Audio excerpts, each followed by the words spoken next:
Now I'm going to introduce Dr. David Smith. His presentation is a little graphic. If you don't feel well, make sure you tell someone. Passing out does happen. So, there you go.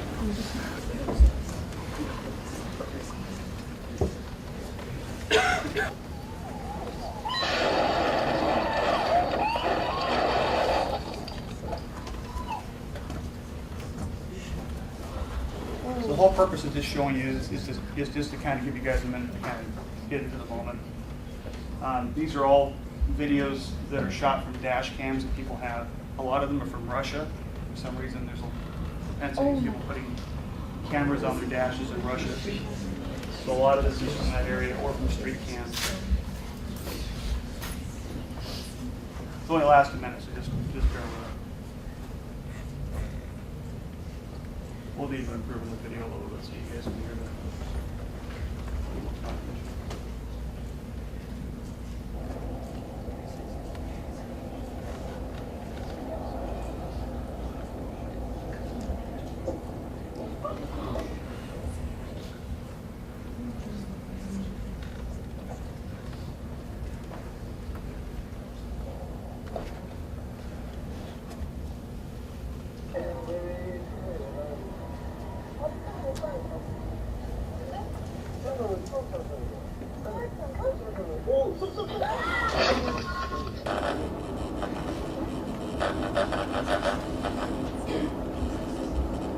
Anybody going skiing this weekend?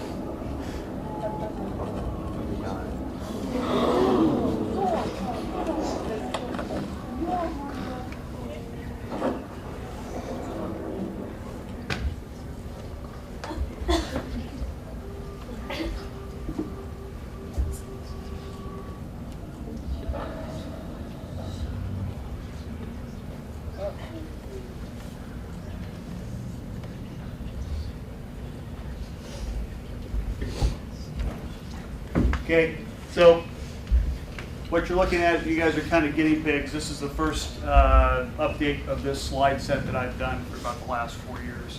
A little bit about myself. I'm a physician up at Mercy Folsom. I also work at Center Roseville. I was a paramedic in Sacramento County for about 12 years. I flew with Reach. I worked with Sac County Metro Fire. Got a little tired of kind of the limited scope that we have to practice with, and so I decided to go back to school.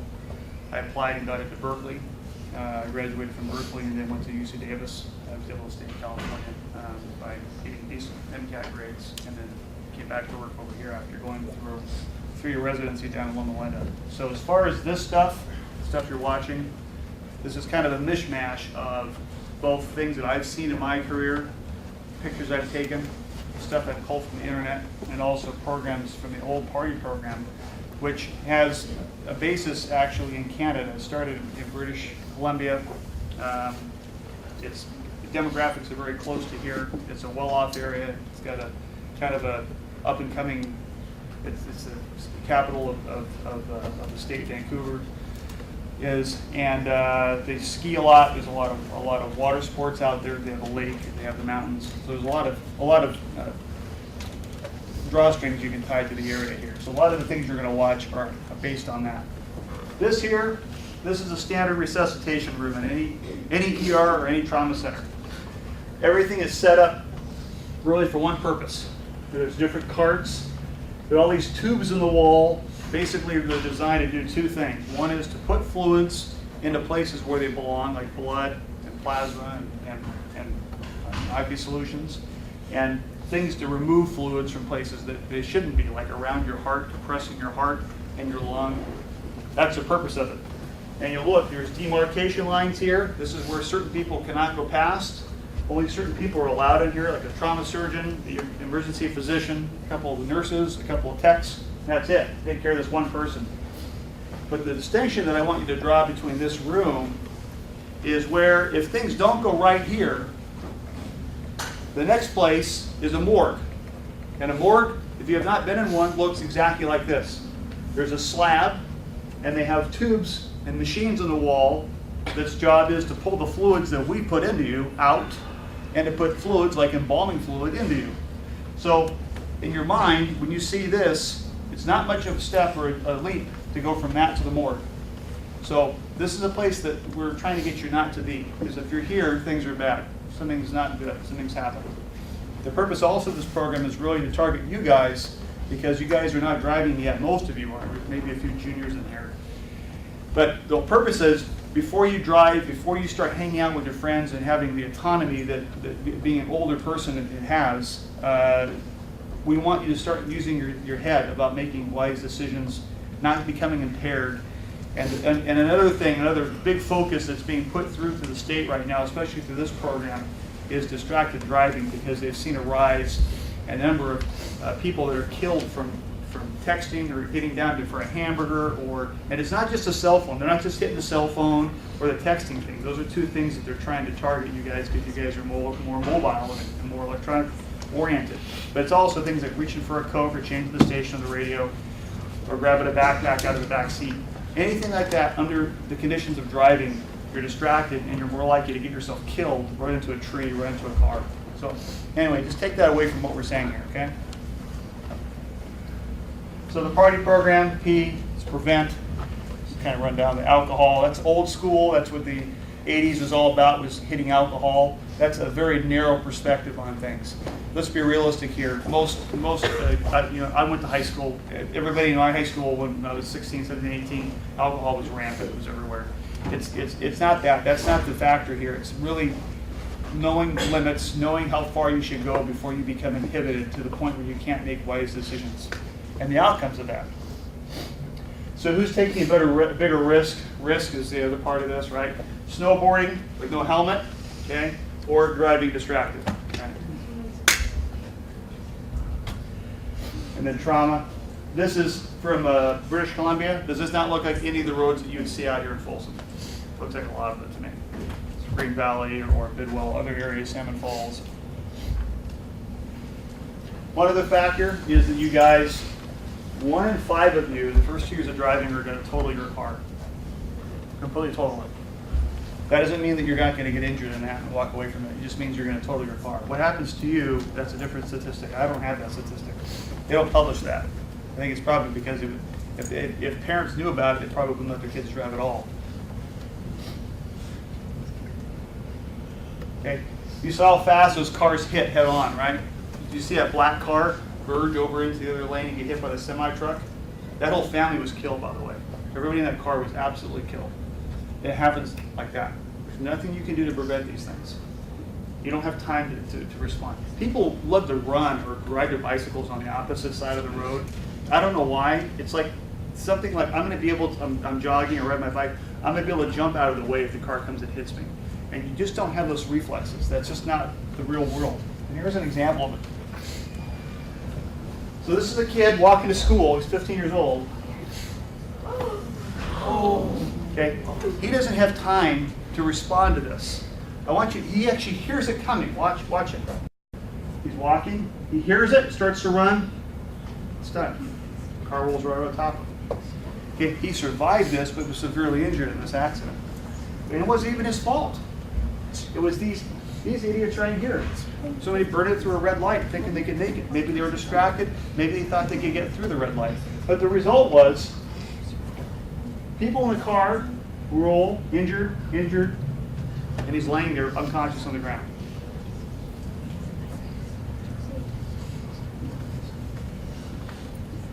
Anybody seen this out here in Folsom or Colorado Hills? Yeah. Okay. Guess what? I have a personal experience in this. And it wasn't even a damn deer. It was a friggin' cow. Okay? It was a 1,000-pound Hereford.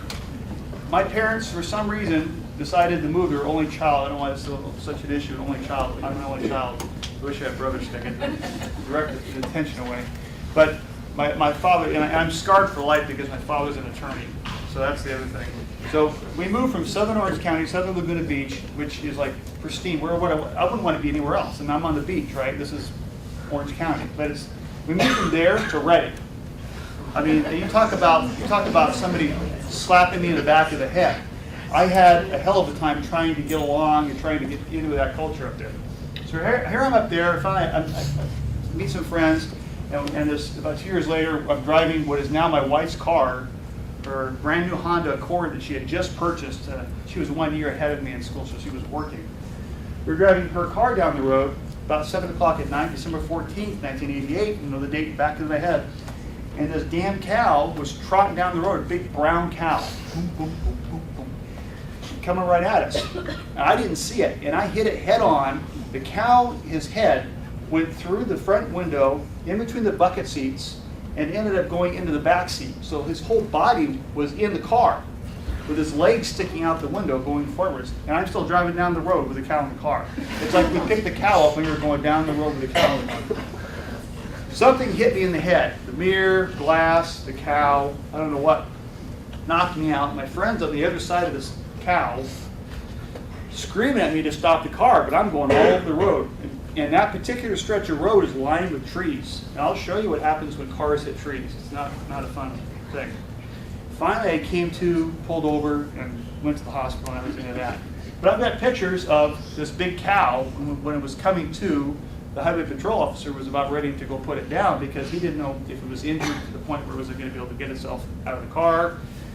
But it pushed itself back out of the car and went and trotted back down to the field for what's it gained. So I've had personal experience in this. But you got to be careful. Particularly careful, and you have to look at the sides of the roads here because deer right now are kind of in a frenzy.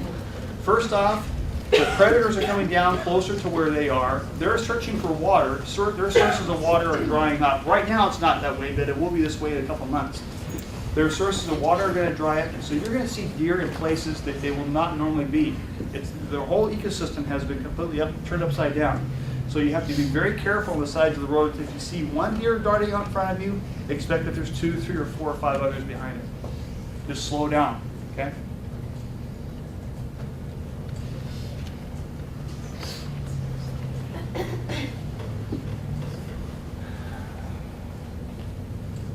Okay, this is dash cam on a police cruiser. This is not even a high-speed pursuit. This is just going down the road.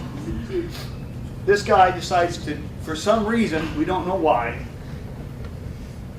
he's in a Trans Am, hits this abutment, it goes up, the car turns sideways, and the car just disintegrates into nothing. Okay? What does this have to do with anything? What it has to do with is two things. Speed kills. The faster you go, and the faster you hit something, that energy is going to be transferred into you. It goes this way. The car hits something, you hit the car, the steering wheel, the airbag, the door, the engine compartment is coming up underneath the dash into you, and then everything inside you, your internal organs, are hitting that. And we'll get into how things work or how it rolls if you get in a car roll. Okay, those are particular classes in themselves. So this guy here, it also brings another note. He survived this. Okay, but when I say he survived that, what's your next question? What do I mean by survive? Okay, this guy's on a ventilator. He's breathing through his neck, through a trach. He's fed through a tube in his stomach, and the rest of his existence is to lie in a bed, doesn't recognize anybody, and he's waiting for an infection like pneumonia or a urinary infection to take his life. That's the rest of his existence. So if you think you're going to go to college, you think you're going to raise a family, out of this room, there's a number of you that aren't going to make it. That's where you might be. That's where the injured are. So when you hear about injured, there's a lot more that goes into being injured or a survivor than it is to be killed. You hear about the killed all the time. IED goes off on someplace in Iraq. 3 are killed. 10 are injured. You don't think about the 10. You don't think about the 10 that had amputations, that had shrapnel in their head, and now they're brain damaged.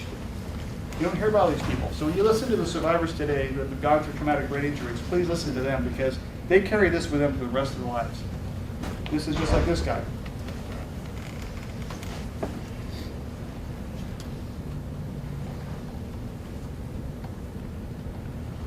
Cars, trees, not good. Here's a man for scale. How big is this tree? How many people have trees that are next to their homes or near their homes that are that size? I would say everybody in this room has. Okay, this is the city of trees. Sacramento is the city of trees. This is the entire Toyota MR2. This car, what you see here, everything wrapped around the tree is the entire car. The motor, the seats, the dash, the back, the tires, everything. When cars hit trees, trees are rooted into the ground. It's like hitting a steel pole that's got a 1,000-foot part of it down into the ground. You see the tip of the iceberg when you see a tree. Trees are nasty. And the other thing to mention about these photos, people tend to congregate where bodies are. So there's probably one behind the tree here, and there's probably one over here. There's a morbid fascination that people have with dead bodies, and they hang out and talk about it. That's what happens, one of the pictures that happens with cars. There's another one. In this one, this is a short tree.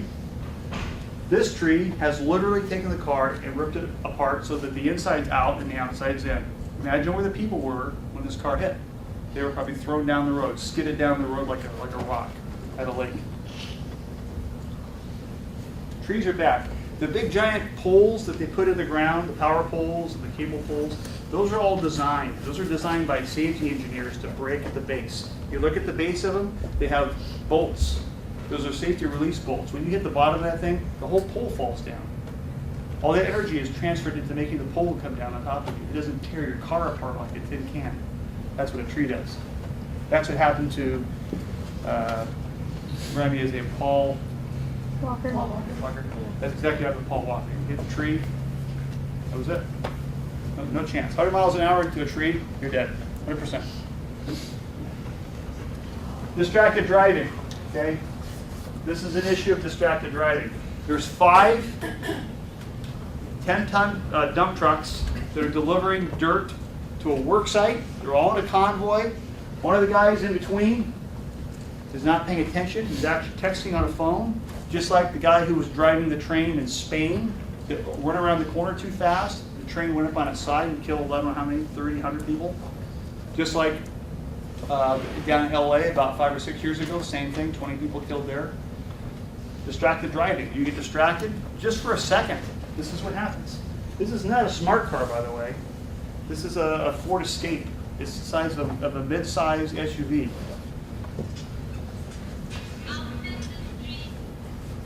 You can see what it looks like. It looks like something at a demolition yard or a junkyard.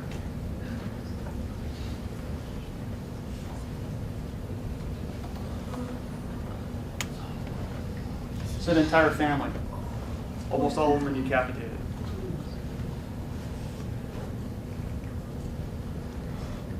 This is a car that went underneath the truck.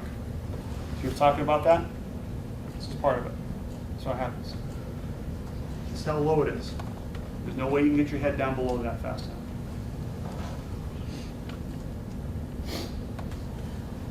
This is a drunk driver. People, how many people bicycle out here in groups?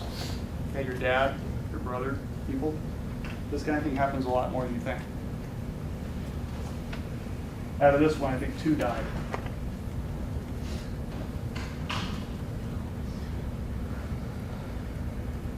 Let's talk about the other side of the coin. Anyone know this guy? Anyone seen his picture? In the media? CNN, MSNBC, Fox. Okay.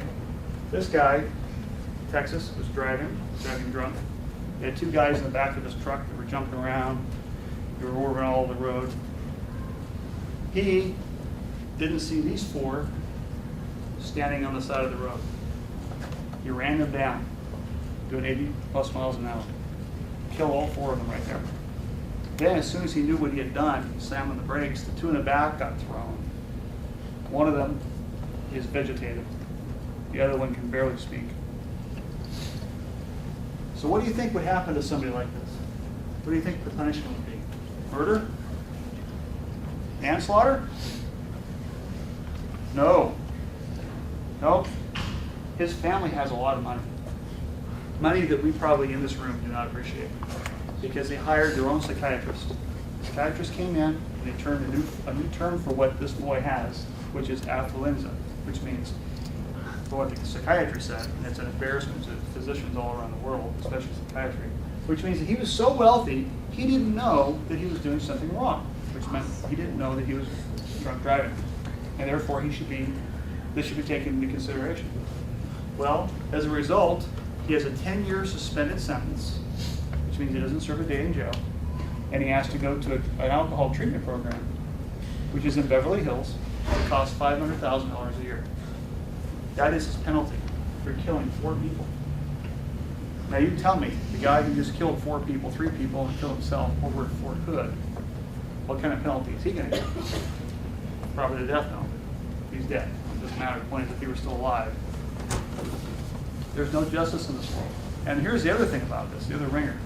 You're a minor. If you're a minor and you kill people like this, your record is as a minor. You don't go before a jury. You go before a judge. Every state's different, mind you, but this is how it is in most states. You go before a judge. Your record is sealed. And when you turn 25, that record is expunged. It's almost as if you have never committed that crime. So the victims, if you're a victim and you're in this room and somebody, one of your classmates does this to you, you're not going to get equal justice. It's just not going to happen.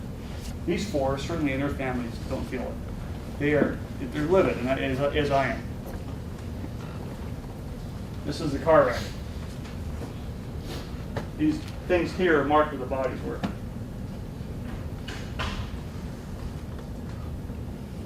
Ethan Couch. 0.24 legal limit. 10 years probation, 12 months at a $500,000 Newport Beach Treatment Center. Okay, anyone know who this is? She actually is a girl down south where I'm from, near Irvine. She apparently liked to take her dad's Porsche. She had this thing about Paul Walker and speed and liked to drive by fast cars. And they had a very fast car. He had a very expensive Porsche. It would do 170, 180 miles an hour. And she'd love to get out into it and drive it around. So she took it out and drove it one day and didn't make it to the toll booth on the 244, which is Irvine Boulevard right here. And she hit the concrete abutment after rolling into it one time.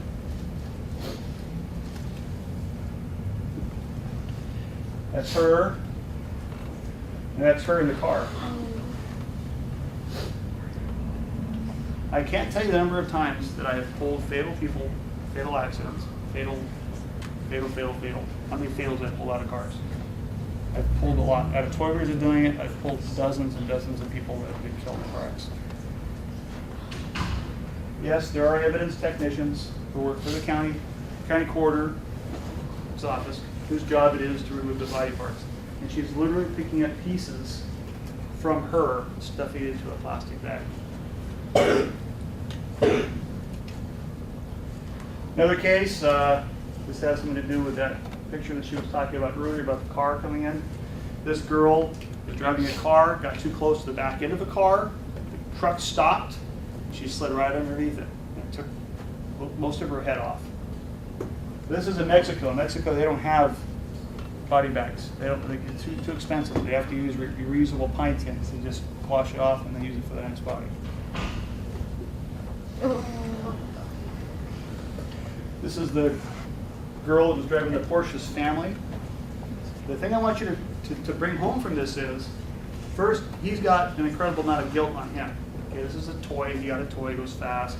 I mean, realistically, how fast can you drive that car legally in this country? You can only drive it at 65, 70 miles an hour, not 180. So there's that component. But think about the whole family. There is a whole family here. The whole family has 6 people. So every single wedding, every single birthday, every single time someone has a baby, anytime there's a family event, Christmas, what is it going to reflect around? What is going to sour it? Her death. Every single time, until the parents die and until they die. The ripple effect on everybody else around you. Okay, this is Jacqueline Sabarito. This is a little older. It goes back to 1999. She and her 4 friends were driving. It's a birthday party. This is again in Texas.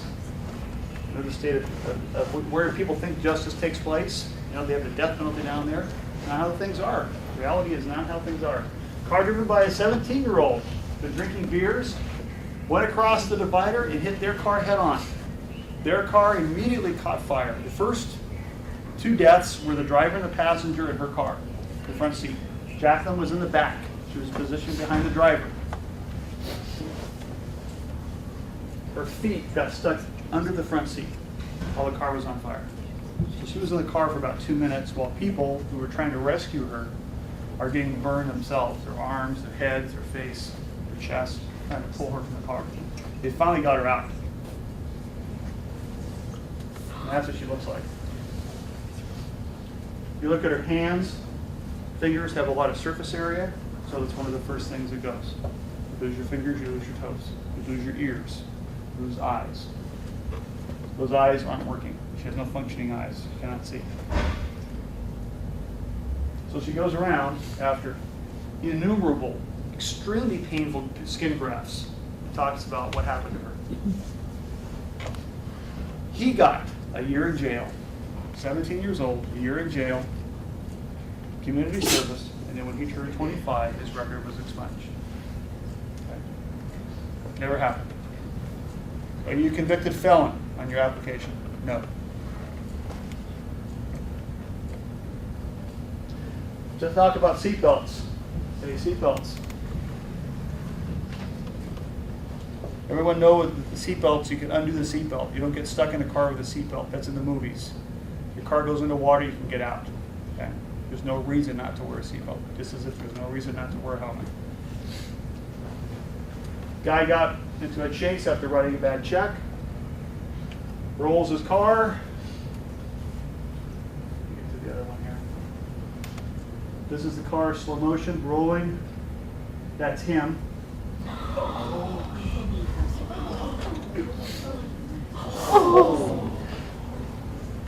Okay. If you roll a car, and if you drive an SUV, you're much more likely to roll because you have a higher center of gravity. You're about 15 times more likely to be ejected from the car and have the car come bounding down the freeway, all 5,000, 6,000 pounds of it, as it lands on you repeatedly, as well as being hit by everything else around you. Okay? So your chances of surviving a wreck like that are nil. I can tell you, probably one time have I ever had a rollover. Rollovers are very common in the emergency medical services world when you're out in the fire department. Probably one person died in a rollover. The person was still in the car. And most everybody else gets out and walks around. Wear the seatbelt, you get hit, you roll the car, you're going to stay in that car. The centrifugal force will keep you in that car. It'll keep you in the seatbelt. If you don't have the seatbelt on, you're going out the doors, out the window, whichever way it can send you, through a bunch of glass. So you get filleted before you get thrown out on the street and then crushed by your car. That's a great way to die.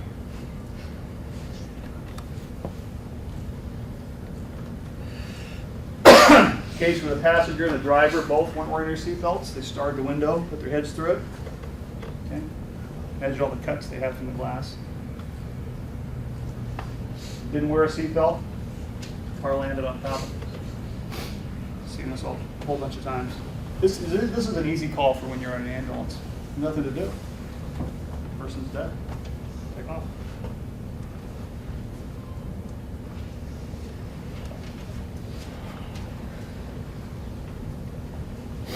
Head injuries. Wearing a helmet. Okay, getting into spring, summertime now. The water's low. That water glimmers with the sun coming on it. You can't see through it. Where's the rock underneath the surface of the water? Is it right here? Or is it 15 feet below that? Don't jump into something you don't know how deep it is. You get some alcohol on you, you're going to show off to your friends, hey, look at this! You jump, and then you land, drop 20 feet, and then you land on a rock that's 3 inches underneath the surface of the water. That's not good.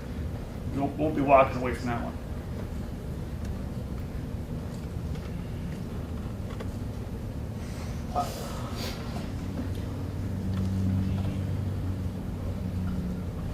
Helmets, especially around here with bicycles. I can't wait for my daughter. My daughter is 11, we're going on 12. She'll be coming through this in probably 3 or 4 years. I can't wait to see the reaction she'll have when she sees all this. She'll probably just be embarrassed. Italian Fabio Carcitelli, sponsored, millionaire, okay, has the has the entire nation of Italy behind him. He was a very famous bicyclist. I'm not a bicyclist, but I know he had a lot of fame back. One thing that he did not do, like a lot of European riders at the time, you don't wear a helmet. It's not cool. It's not cool. You have the wind go through your hair down the hill. It's funny, but that's what they say. That's the stupid ration. That's the stupidity in their statement. It's just the dumbest thing ever. Because look what happened with that kind of thought process. It killed him. It was stupid. He hit wheels with another bike. Look at the bikes, they're all mangled up here. And this is some sports photographer taking pictures of what is the end of his life. Click, click, click. It's him dead on the ground.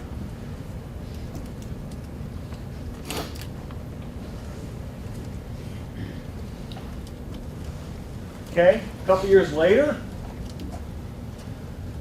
same stage 3, I don't know what that is in the Tour de France. Look at the bicycles, all looks like a spaghetti or something. All mixed together. Chris Boardman went down, hit his head, look at the ground. I mean, this looks like one grit sandpaper. I mean, it's horrible asphalt. Has a helmet on. He's unconscious there, but he survived. He's still alive. But why? Because he's cool and he's got thicker hair? No, because he wore a helmet. CAT scans. I do this every day. I order CAT scans on a head. Not one day does not go by to my ER that I do not order a CT of the head. This is what I'm looking for. This is the kind of thing I'm looking for. Normal, looks like a butterfly kind of thing. And then this, I don't know what the hell that looks like, but it looks like it's very bad. Looks like it needs to go to the operating room now. People who have that don't have good outcomes. They have lifelong problems. You'll hear about people like that today. I'll tell you their stories. Motorcycles. To be perfectly honest with you, I've ridden motorcycles in Vietnam. I've ridden motorcycles in Thailand. I don't know of two countries that don't have a worse death record, fatal accident record than those two countries. Very high numbers of fatalities on motorcycles in Thailand and in Vietnam. Just isn't any, nobody follows rules. But I survived it, and having come through that, I won't ever do it again. And this is why, because I've seen this kind of thing before. When you're on a motorcycle and you don't know how to control the motorcycle, and I think at your age yet, you still don't have the ability, the skill set for it, you're open to all the elements in the road.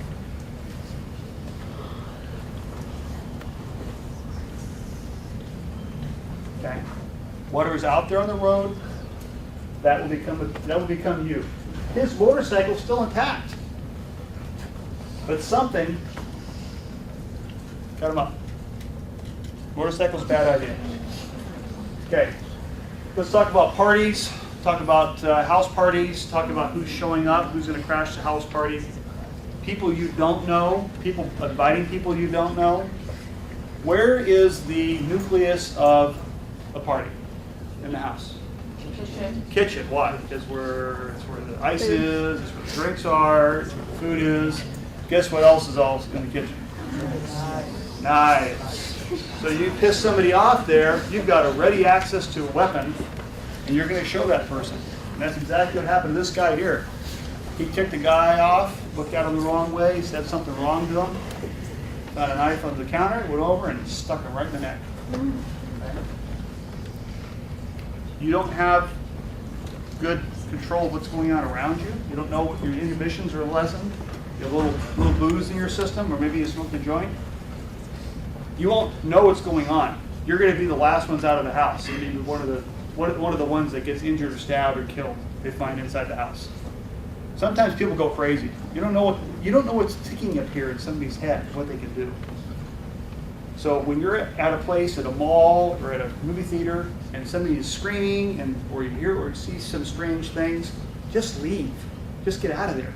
Because that's your instincts telling you to get out of a potentially dangerous situation. Something doesn't feel right.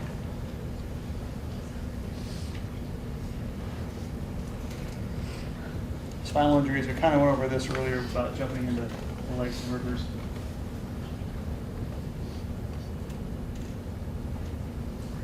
mean, honestly, how can you see what's down here? I don't know what's down there. Looks like there's a lot of rocks and logs and stuff. I wouldn't be jumping into that head first. Real quick about meth. I do a lot of stuff off to the side from the ER that involves meth and busting meth. I don't really want to get into it at this point why, but the point is I just want to show you this to give you an idea that if you're talking with somebody or dealing with somebody who looks like this, suspect that this is what they do, they're not a good person, don't deal with them. These are mug shots before and afters. So this is what you looked up here, and then a year later, see all these sores they have on their face? It's because they pick. They think there's something on their face, and they pick on their body, and they get little scabs and infections. So you can pick them out pretty easily. Same thing. See, 11 months later, their eyes look swollen, infected. It's got like some sort of infection going on over their face. And this guy here really is having a hard time. 3 months later.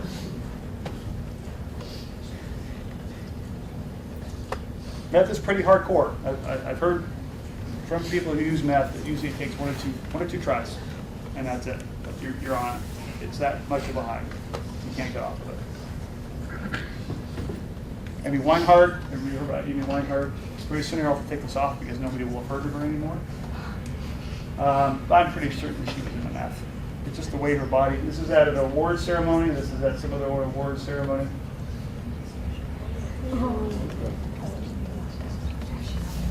Okay, meth mouth. With meth. Kind of gross you out a little bit. Sure.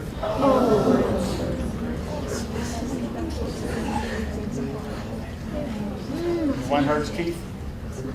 Okay, a little summation of what all I do, what I've seen in my life, bring to you guys to kind of give you an idea of what to avoid. Biggest impact, though, of course, is your family. This is what out of my job, this is the thing that makes it more, I try to push it off as much as I possibly can to the very last minute, and that is, you know, that a kid or somebody died, a car accident or a heart attack, and they've already wrapped up the code, and now I hear that the family's in the play. And now it's my job to go down there and tell them, you know, despite everything we've done, despite everything that we have in the emergency department, there's nothing more that I'm able to do to try to help your son be passed on. And of course, they lose it. And for me to keep my composure, it's difficult. But that's where I compartmentalize work and home. I don't bring work to home, and I don't bring home to work. That's how I continue to survive in this business, and I've done it all this time. But one other thing is, kind of my favorite demotivational thing. I'm kind of my emergency department manager is here. She'll appreciate this might give her. Mistakes. It could be that the purpose of your life is only to serve as a warning to others. So here you have, imagine this picture in your head. You've got the settlers going across the desert. They've been there for 3 weeks. They're running out of water. They're running out of food. And they come upon this water hole. And around the water hole are like 5 skeletons. Okay? What are you going to do? You're dying of thirst. Are you going to drink the water? Or are you going to look at the 5 skeletons and go, wait a minute, why are there 5 skeletons there? The purpose of your life could just be as a warning to others. You may not make it to your goal. You may not make it to your college interview. You may not make it to your marriage. If you don't listen to some of the things that we're telling you, the reason we're telling you this stuff is because we've seen it firsthand again and again and again and again. And it's the same patterns. Distracted driving, helmets, seatbelts. Okay? That's all I got to say. Thanks for your time.